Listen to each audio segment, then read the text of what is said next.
জয় গুরু। বন্দে লোকতিলকং সাতত বার্তা বিভূষণম অমর কৃত্যুৎসারণং প্রবুদ্ধং লোকজীবনং প্রণয় প্রমত্ত জাগোদীপনং বন্দে জীবন জীবনং বন্দে শ্রী ঠাকুরনুকূলচন্দ্রম বন্দে শত পুরুষোত্তম।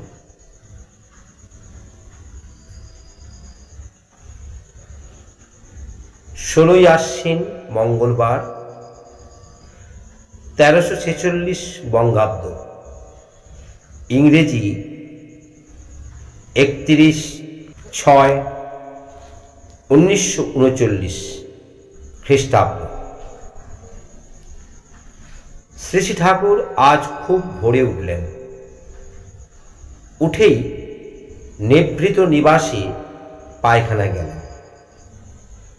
আজকাল শ্রী শ্রী ঠাকুর প্রতিদিন সকালে নিভৃত নিবাসে বহুক্ষণ থাকেন।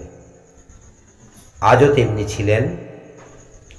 বাইরে এসে কেষ্টদাকে একটি মটো অর্থাৎ বাণী দিলেন। স্নানের সময় প্রফুল্ল কাছে গেল। স্নান সমাপান্তে তাকে দিয়েও একটা বাণী লিখালেন। শ্রী শ্রী ঠাকুরের মন সর্বদা কারণমুখী। কোনো ব্যাপার লক্ষ্য করা মাত্র তার অন্তর্নিহিত যে নিত্য সত্যটি রয়েছে তাও তার কাছে উদ্ভাসিত হয়ে ওঠে এবং তা তিনি লিপিবদ্ধ করে দেন। অনেক বাণী ও ছড়ারই উৎপত্তি হয়েছে এমনভাবে। স্নানের পর তাকিয়ায় ঠেস দিয়ে মনুসংহিতা পড়ছিলেন।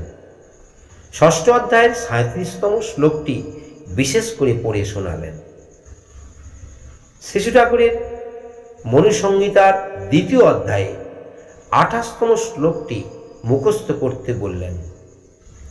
এই দুটি শ্লোকেরই আদর্শসম্মত বিবাহ সংস্কারের পবিত্রতা ও প্রয়োজনীয়তার বিষয় উল্লেখ আছে।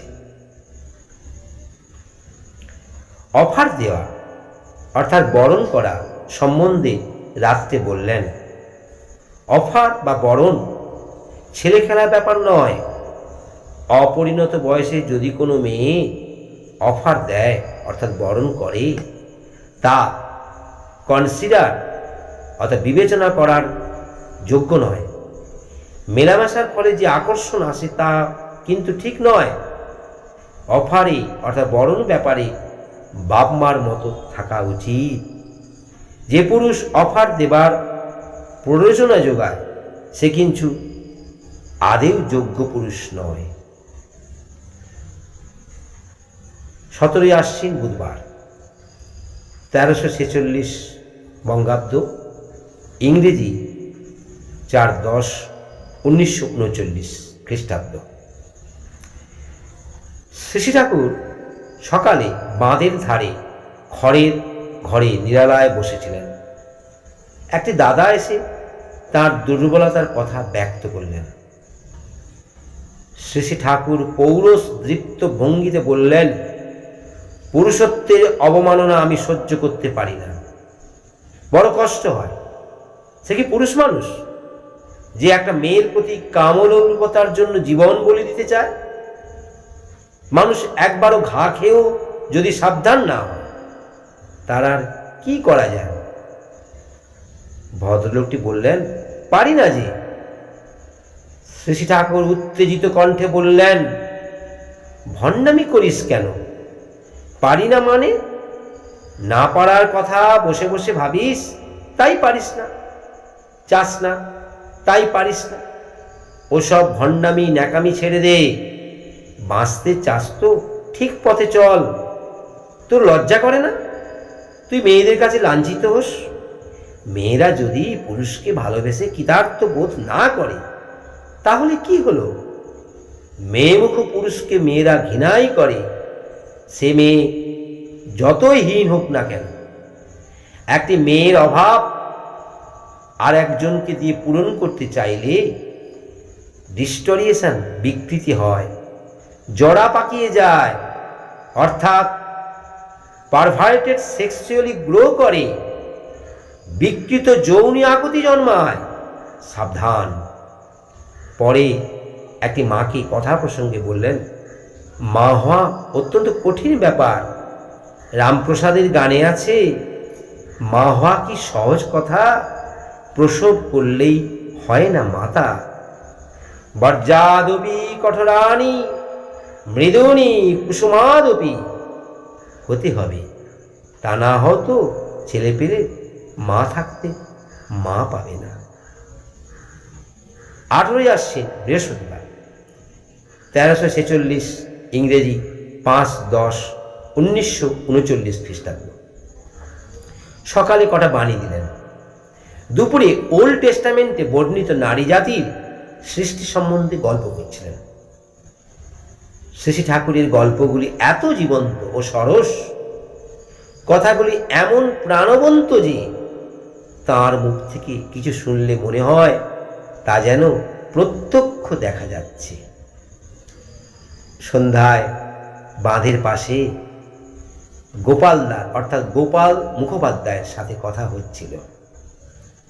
আমার ঠাকুর বললেন, মনুসংহিতায় গোড়ায় সৃষ্টিতত্ত্ব দিয়ে আরম্ভ করেছে, এর একটা মানে আছে। এতে পারস্পর্য অনুযায়ী সব কিছু যথাযথ বোঝা যায়। চলার সাথীতেও সৃজন প্রগতি দিয়ে আরম্ভ করা হয়েছে। অবশ্য এটা খুব ভেবেচিন্তে কিংবা দেখে শুনে আমি করিনি, আপনি থেকে আমনটা হয়ে গেছে। মরকজ শুদ্ধ না জানলে খামচা খামচা উপর আসা জেনে আমাদের বোধই পাকা হয় না। আমাদের ঋষিরা যে কত বড় বৈজ্ঞানিক তা কেউ ভাবে না। মহাদেবের মতো মহাসাধক কত ঔষধের ফর্মুলা অর্থাৎ সূত্র দিয়েছিলেন। সাধু পুরুষদের সম্বন্ধে আজকাল ধারণাই বদলে গেছে, কিন্তু প্রকৃত সাধুরা ছিলেন দারুণ অ্যাক্টিভ ও প্র্যাকটিক্যাল, অর্থাৎ সক্রিয় ও বাস্তববাদী। তারা কতভাবেই না সমাজকে সার্ভ বা সেবা করতেন। কথায় কথায় বললেন অবতার মহাপুরুষদের কথা বলে, কিন্তু রামকৃষ্ণ ঠাকুরের মতো এমন একজন নর্মাল ম্যান অর্থাৎ সহজ মানুষ আর দেখি না। রাত্রে সাধন ভোজনের কথা উঠতে বললেন, নর্মাল লাইফ, স্বাভাবিক জীবন না হলে সুবিধা হয় না। একরকম আছে গট আপ লাইফ অর্থাৎ কৃত্রিম জীবন, তা টেকে না। কসরত করে আমি কখনো কিছু করিনি, যখন ভালো লাগতো করতাম। আমি তো সরকার সাহেবকে দেখিনি, তাই মাই আমার কাছে সব। যা করতাম মার কাছে বাহাদুরি নেবার জন্য করতাম। হাউস হলো রাত দুপুরে, নাম করতে লাগলাম। আর খুব ক্ষিপ্রতার সঙ্গে কাজ করার একটা ঝোঁক ছিল। 22 মিনিটে খোকসা থেকে 3 মাইল পথ আমি নিজে পায়ে হেঁটে গিয়েছি। অ্যাক্টিভিটি অর্থাৎ কর্মপরায়ণতা আমার খুব বেড়ে গিয়েছিল। কাজ বেশ ভালো লাগতো। কীর্তন করতাম। ট্রেন্সের অর্থাৎ সমাধির সময় বাহ্য চেতনা আমার থাকতো না, তাই ওগুলোকে বড় মূল্য দিই না। অন্য সব সময় কনসাস সচেতন থাকতাম। একদিন একটা থার্মোমিটার হাতে নিতেই 110 ডিগ্রি তাপ উঠে গেল, গায়ে জল দিলে উবে যেত। এই সব হতো আমার জীবনে। অনুভূতি সম্বন্ধে যা ডিক্টেট করেছি অর্থাৎ মুখে বলেছি, ওই সব রকম বোধ সব হতো।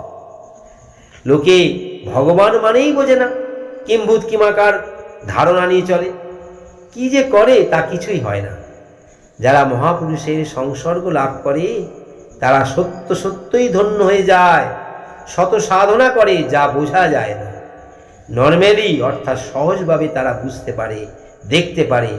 আর নর্মাল অর্থাৎ সহজ না হলে ঠিক হয় না।